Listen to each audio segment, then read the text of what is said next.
¿Qué tal amigos, hermanos? Que Dios les bendiga. Nuevamente es un precioso tiempo que estamos juntos, yo diría el más trascendente de todos los tiempos y los trabajos que tiene que ver con reconciliar a las personas con Dios, en lo que el apóstol Pablo dice que Dios le entregó a él el ministerio de la reconciliación. Hoy día en los países, en el orden político, existen los ministerios de Agricultura, Ministerio de Hacienda, Ministerio de Economía, Ministerio de Salud, pero no aparece el Ministerio de la Reconciliación. Sería interesante. Ahora, en el contexto que yo estoy mencionando esta frase o esta pequeña oración, nos referimos al Ministerio de la Reconciliación del hombre con Dios a través de nuestro Señor Jesucristo. Bien, vamos a leer el pasaje de la Escritura y en Apocalipsis capítulo 1, los versículos 12 al 20. Lo repito o reitero, Apocalipsis 1, 12 al 20. Y me volví para ver la voz que hablaba conmigo, y vuelto vi 7 candeleros de oro, y en medio de los 7 candeleros a uno semejante al Hijo del Hombre, vestido de una ropa que llegaba hasta los pies, y ceñido por el pecho un cinto de oro. Su cabeza y sus cabellos eran blancos como la blanca lana, como nieve, sus ojos como llama de fuego, y sus pies semejante al bronce bruñido, refulgente como de un horno, y su voz como estruendo de muchas aguas. Tenía en su diestra 7 estrellas, y de su boca salía una espada aguda de 2 filos, y su rostro era como el sol cuando resplandece en su fuerza. Cuando le vi, caí como muerto a sus pies, y él puso su diestra sobre mí, diciéndome: no temas, yo soy el primero y el último, el que vivo y estuve muerto, mas ahora vivo por los siglos de los siglos. Amén. Y tengo la llave de la muerte y del Hades. Escribe las cosas que has visto y las que son y las que han de ser después de estas. El misterio de las 7 estrellas que has visto en mi diestra y de los 7 candeleros de oro. Las 7 estrellas son los ángeles de las 7 iglesias, y los 7 candeleros que has visto son las 7 iglesias. Ahí está la explicación de estas dos palabritas que más adelante vamos a mencionar. El título de este mensaje es El Hijo del Hombre. Esta expresión Hijo del Hombre tiene relación directamente con su humanidad, la humanidad de Jesús. Pero esta expresión no es algo nuevo, sino que la encontramos allí en el profeta Ezequiel.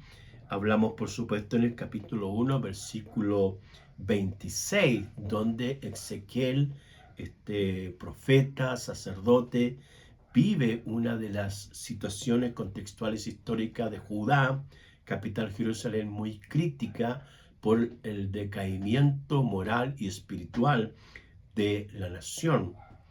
También se puede observar esta misma expresión del Hijo del Hombre en Daniel.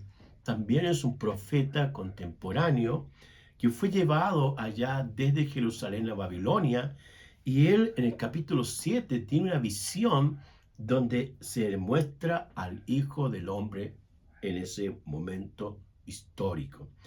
Ahora acá en el pasaje de Apocalipsis notamos que es una visión, una revelación que tiene Juan, en este caso el discípulo amado, o Juan el apóstol, donde él ve al Hijo del Hombre. Ahora, el pasaje que acabamos de leer se muestran algunas virtudes del Hijo del Hombre. La primera de ellas es que el Hijo del Hombre está en medio de los 7 candeleros, o se podría decir que él está en medio de la iglesia. El versículo 13 dice: y en medio de los 7 candeleros a uno semejante al Hijo del Hombre. ¿Dónde está la explicación que los 7 candeleros son la iglesia? Es cosa de leer un poco más abajo el contexto del pasaje que termina en el versículo 20, y allí aparece qué significan los candeleros, qué significan también las estrellas y otros elementos simbólicos que son parte de esta visión que tiene el apóstol Juan. El versículo 20 dice así: el misterio de las 7 estrellas que has visto a mi diestra y de los 7 candeleros de oro. Las 7 estrellas son los ángeles de las 7 iglesias y los 7 candeleros que has visto son las 7 iglesias. Entonces, el candelero simboliza lo que es la iglesia del Señor. En medio de la iglesia, en medio de la congregación, en medio de la asamblea, en medio del grupo de los creyentes, es que está el Hijo del Hombre. El texto dice, en medio de los 7 candeleros. El 7 candeleros, como el texto dice, se refiere a la iglesia del Señor. Es decir, el Señor está en medio de la iglesia de Éfeso, de Esmirna, Pérgamo, Tiatira, Sardis, Filadelfia, Laodicea. Y hoy también el Señor Jesús está presente o en medio de todas las iglesias del mundo cuando estos se reúnen para adorar, para honrar, para cantar, para compartir la palabra del Señor. Ahí está el Señor Jesucristo. Ahora, también nos notamos cómo la vestimenta o cómo era realmente el Señor o este Hijo del Hombre que aparece mencionado acá. El apóstol Juan describe y menciona y cita aquellos elementos que tiene el Señor Jesús. Dice que está vestido de ropas blancas. El blanco apunta a la santidad, a la integridad, a la pureza de Jesús. Está ceñido con un vestido de oro. El oro era el elemento de mayor valor que una persona tenía. En este caso, Jesús o el Hijo del Hombre lo tiene como un cinto. También dice que su cabello es blanco, o sea, también habla de la pureza, de la santidad. Sus ojos como llamas de fuego, ojos como llamas de fuego. El fuego es lo que quema, lo que penetra hasta lo más profundo y algo lo puede volver líquido. Pero en este sentido se refiere a cómo el Hijo del Hombre tiene discernimiento profundo de lo que son las personas, de lo que piensan y lo que sienten. Además habla de sus pies de bronce bruñido, es decir, como un bronce pulido, brillante, ¿ya? Y su voz dice como estruendo de muchas aguas. Si notamos cada uno de estos elementos respecto del vestido, después del cinto, de sus cabellos, de sus ojos, de sus pies y su voz, son características únicas y solo le pertenecen y las tiene el Señor Jesucristo, o llamado por este pasaje el Hijo del Hombre. Entonces, muchas veces en el contexto histórico religioso tenemos la imagen del Jesús hombre, el Jesús terrenal, el Jesús que andaba con sandalias, que portó un cuerpo humano, que sintió, que se cansó, que tuvo hambre, que murió y que resucitó. Pero aquí, en este pasaje, que es la revelación, la visión que tuvo el apóstol Juan, es el Hijo del Hombre de una manera poderosa, gloriosa, maravillosa, que nosotros no logramos ver por la vía natural. En segundo lugar, se menciona otra virtud del Hijo del Hombre. Dice que tenía a su diestra. El versículo 16, veamos lo que él tenía a su diestra. Dice el pasaje, tenía en su diestra 7 estrellas, 7 estrellas. Ahora, si miramos el versículo 20, vamos a darnos cuenta qué son o cuáles son el significado de estas estrellas. Dice, el misterio, la palabra misterio se refiere a algo escondido, algo oculto al ojo humano, que nosotros no lo podemos ver. Y también que Dios decide no revelarlo, que Dios decide tenerlo escondido. Hay pasajes y también recordando las palabras del Señor Jesús, al hablarle a sus discípulos, cuando Él les dice, hay cosas que no les puedo decir porque aún no las pueden sobrellevar.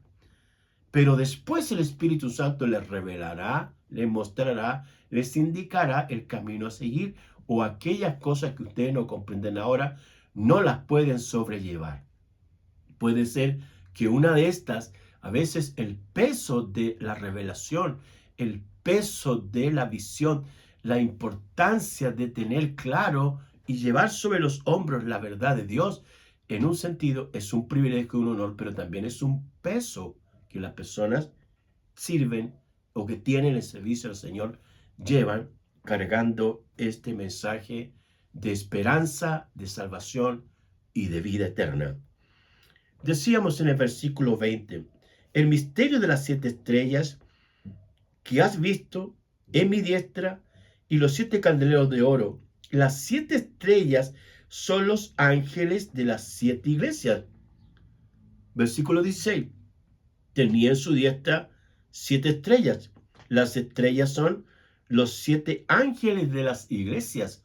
Si miramos cada uno del inicio de estas cartas a las iglesias o los candeleros que simbolizan las iglesias, estas iglesias están presididas, gobernadas y administradas por ángeles. Fíjese, dice el texto, escribe el ángel de la iglesia de Éfeso. Ahora, se entiende que ningún ángel puede ser pastor de una iglesia local acá en la tierra.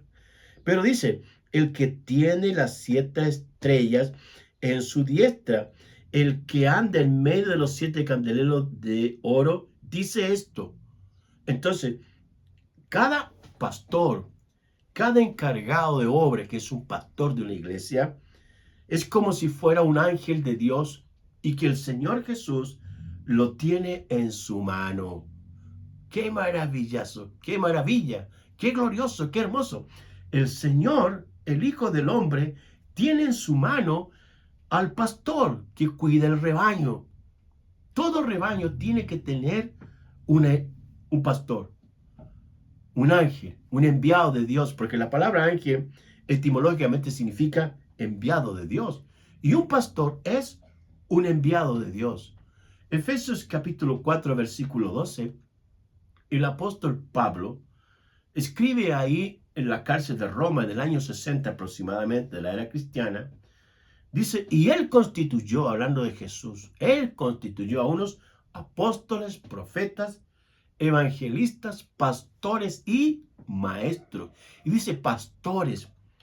El ministerio pastoral es un ministerio, una habilitación, una constitución sobrenatural del Señor. No es algo que se aprenda acá como un oficio de abogado, de arquitecto, de ingeniero, médico u otro, sino que es una habilidad, una capacidad del Espíritu del Señor de cuidar personas para Dios. Y acá el pasaje dice que el Señor Jesucristo lo tiene a su diestra. Lo tiene a su diestra. Bendito sea el Señor. También dice de que la boca de Jesús, la boca del Hijo del Hombre, sale una espada aguda de 2 filos. Se refiere a la palabra de Jesús, a la palabra de Dios. Cómo Él habla, lo que dice, lo que plantea, lo que expone, lo que responde el Señor. El Señor Jesús, cuando estuvo acá en la tierra, en una ocasión en el Evangelio de Juan, Él registró esto. En el capítulo 6, versículo 63, dice Jesús, las palabras que yo les he hablado son espíritu y vida. Mire, note, las palabras que yo les he hablado, dice Jesús, son espíritu y vida. El espíritu tiene que ver con algo que quizás no se pueda definir, pero es una realidad. Vida, el Señor en otro pasaje dice, yo he venido para que tengan vida y la tengan en abundancia. Esta vida no es la vida existencial terrenal de las plantas o de los animales o los seres vivos terrenales, sino que es la vida de Dios, la vida del Señor, la vida espiritual, la vida que va más allá de la existencia corporal que nosotros tenemos. Entonces, Jesús trae palabras espirituales, permanentes, inquebrantables, que no se pueden borrar, que no cambian y que son benefactoras de vida para las personas. Es la vida de Jesús. El autor de Hebreos, en la epístola, él escribe en Hebreos 4:12, dice, porque la palabra de Dios es más cortante que toda espada de dos filos y penetra hasta partir el alma y discierne los pensamientos y las intenciones del corazón, porque no hay nada oculto que se pueda esconder delante de la palabra del Señor. Las palabras del Señor, el mensaje divino, es el que penetra en el corazón del hombre y lo puede transformar y cambiar y sacar todas aquellas cosas que pueden ser muy sucias moralmente. Un lenguaje sucio, soez, un mensaje que mancha, que no viene de la santidad y la pureza del Señor. Y no hay duda que el Señor quiere cambiar y introducir su palabra en nuestra mente, en nuestro corazón, para que podamos tener un lenguaje y una palabra de espíritu y también de vida. Además, dice que el rostro del Señor resplandece como el sol. Aleluya, qué hermoso. ¿Cómo era Jesús? Este hijo del hombre que vio el apóstol Juan, ver a Jesús ahí, escucharlo hablar y saber que él no era como el Jesús terrenal que vio el apóstol Juan cuando Jesús estuvo acá en la tierra. El libro de Apocalipsis data más o menos del año 100 y el apóstol Juan fue discípulo de Jesús en su vida. Estuvo por causa del testimonio de la palabra del Señor, fue perseguido y expulsado y expatriado y llevado allá a la isla de Patmos. Geográficamente estaba muy lejos, pero el Señor que estuvo ahí y que habló con Juan, que estuvo 3 años con Juan y le enseñó la palabra, le dio poder para predicar, para sanar enfermos, echar fuera demonios. Ahora el mismo Señor, Dios Todopoderoso, han pasado casi 65 años y en la isla de Patmos se muestra el Señor Dios Todopoderoso y le dice, yo soy el alfa y la omega, el principio y el fin. Y le da otros tipos de mensajes maravillosos. En tercer lugar, la virtud del Hijo del Hombre está en el mensaje del Hijo del Hombre. Juan dice que frente a esta situación, cayó como muerto a sus pies. Si usted y yo tuviésemos una revelación, una visión tan impactante, tan gloriosa como este ser que aparece descrito acá, yo creo que sería la misma incidencia, el mismo efecto que caeríamos como muerto rendido a los pies del Hijo del Hombre. El pasaje y las palabras del Señor son, no temas, yo soy el primero y el último. El Señor alentando a su siervo Juan. Y es como nos puede alentar y a nosotros y decirnos, no temas, yo estoy contigo, dice el Señor. No temas, yo estoy contigo, dice el Señor. No temas al mundo económico, al mundo diabólico, al mundo externo, a veces que quiere destruirnos, quiere causar daño en el matrimonio, en la vida física, en la vida espiritual. El Señor es nuestro defensor. Él es el primero y el último. Dice, el que vivo y que estuve muerto, mas ahora vivo por los siglos de los siglos. Aleluya. Además dice, tengo las llaves de la muerte. En Hebreos capítulo 2, versículo 14, se habla de que Jesús es el que tiene el poder y la autoridad sobre la muerte, sobre el pecado y sobre todas las cosas. En 1 Corintios 15, versículos 55 al 57, quiero leer ese pasaje. 1 Corintios capítulo 15, cuando Pablo habla acerca de la resurrección, los versículos 55 dice, ¿dónde está, oh muerte, tu aguijón? ¿Dónde, oh sepulcro, tu victoria? Ya que el aguijón de la muerte es el pecado y el poder del pecado la ley. Mas gracias sean dadas a Dios que nos da la victoria por medio de nuestro Señor Jesucristo. ¿Cuál es la gran victoria para el pueblo de Dios? Es que Jesucristo venció la muerte. Es que Jesucristo resucitó de entre los muertos. Es la misma victoria que usted y yo vamos a tener, aunque vamos a morir, vamos a partir de esta tierra, pero llegará el día en que el Hijo del Hombre, el que es el dueño de todas las cosas, el primero y el último, el que tiene esa espada que sale de su boca, que no es una espada, sino su palabra de poder, con voz de mando, dice Pablo allá en Tesalonicense, con trompeta de Dios le hablará, y los muertos en Cristo resucitarán primero. Nada puede detener a un creyente que esté muerto, porque el Señor tiene poder para levantarlo de los muertos. Jesús dijo: yo soy la resurrección y la vida. El que cree en mí, aunque esté muerto, vivirá. No hablamos de religión acá, hablamos de Jesucristo el Señor. Y Jesús, cuando antes de dejar la tierra y ascender a los cielos, le dice a los discípulos: pero recibiréis poder y me seréis testigos. Testigo de Jesús, testigo del Señor. Esa palabra testigos es la palabra griega mártir. Y mártir significa un testigo verbal de un mensaje y un testigo que da la vida por causa de ese mensaje y de quien le envió. En este caso, los discípulos, los primeros apóstoles, dieron su vida por causa del testimonio de nuestro Señor Jesucristo, porque testificaron que Jesucristo era el César, el Señor, el Dios Todopoderoso. Y aquí, en este pasaje precioso, tenemos algunas virtudes del Hijo del Hombre, como cuáles: primero, es que Él está en medio de su iglesia.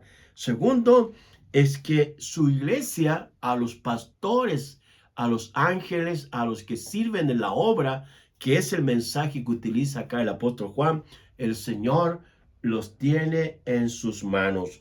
Y también que el Señor cada día entrega un mensaje de aliento, de esperanza, de ánimo, para que el pastor, los creyentes y todos los hijos de Dios, todos los discípulos, todos los cristianos puedan confiar en el Señor. Es el Señor que dice: no temas, yo te ayudo.